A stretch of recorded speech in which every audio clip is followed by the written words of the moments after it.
After my natural delivery, I was diagnosed with pelvic relaxation that left me with almost no muscle tone down there. My husband, whose size was completely mismatched with my condition, refused to sleep with me anymore.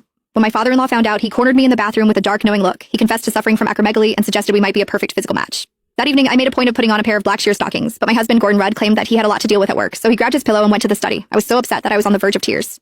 The baby's already 3 months old, and you've only touched me once since then. I have needs too. Don't you know you have a problem? Please, just satisfy me this once. I'll squeeze tighter this time. Tighter my foot. Give me a break. You're too loose for me to feel anything. I get more out of my hand, and you'd better take my advice and have Dad take a look at you as soon as possible.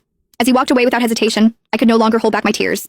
In the end, I could only blame myself. After all, I had no right to resent Gordon. My husband and I used to be deeply in love. We had always been satisfyingly intimate. 3 months ago, I gave birth to twins through natural delivery. My birth canal tore during labor. I needed more than a dozen stitches. After that, everything down there became unbearably loose. Our intimacy took a massive hit. My husband slept with me only once after the birth, then flatly refused to do it again. These past few weeks, I had been making do with eggplants, cucumbers and stuff, but as big and thick as those things were, they could not compare to a real warm man. If anything, they only made my cravings stronger. That night, I was so desperate, I swallowed my pride and begged my husband again. However, not only did he refuse me outright, he once again told me to find time to see his father for treatment as soon as possible. My father-in-law, Mark Rudd, was a gynecology specialist at a top-tier local hospital. He was incredibly skilled. People even called him a miracle worker in gynecology. He was my father-in-law, after all. How could I, as his daughter-in-law, possibly go to him with a problem like that? Even though Mark was nearly 50, he was strikingly handsome. He always wore a pair of gold-rimmed glasses that made him look refined and scholarly. He kept himself in excellent shape, too. His body was firm and muscular, radiating a kind of mature masculine charm. Ever since Gordon stopped touching me, I had fantasized about Mark more than once. If he were really the one examining me for that condition, I would probably lose control and humiliate myself beyond belief. If that had happened, I would be too ashamed to even show my face in this house.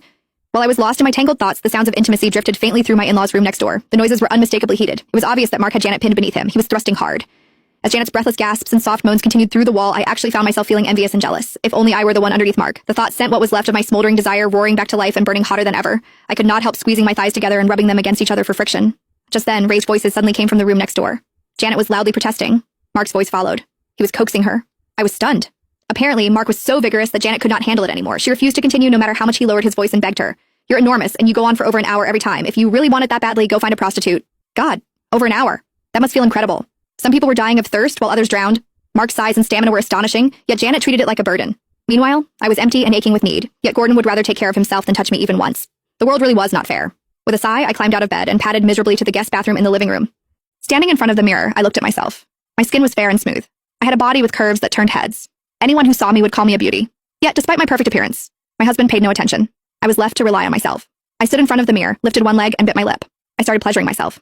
When Janet had suggested that Mark find a prostitute, I wished I could just rush in and tell him not to bother looking and that he should just come to me. I was cleaner than a prostitute. More importantly, I needed it much more than they did. I thought, God, what am I thinking? He's my father-in-law. The more I tried to stop myself, the more those thoughts kept creeping in. Without realizing it, I even started to whisper, Mark, harder, do it harder. The forbidden thrill and the madness of it all made me feel more aroused than ever. I got carried away as my hand moved faster and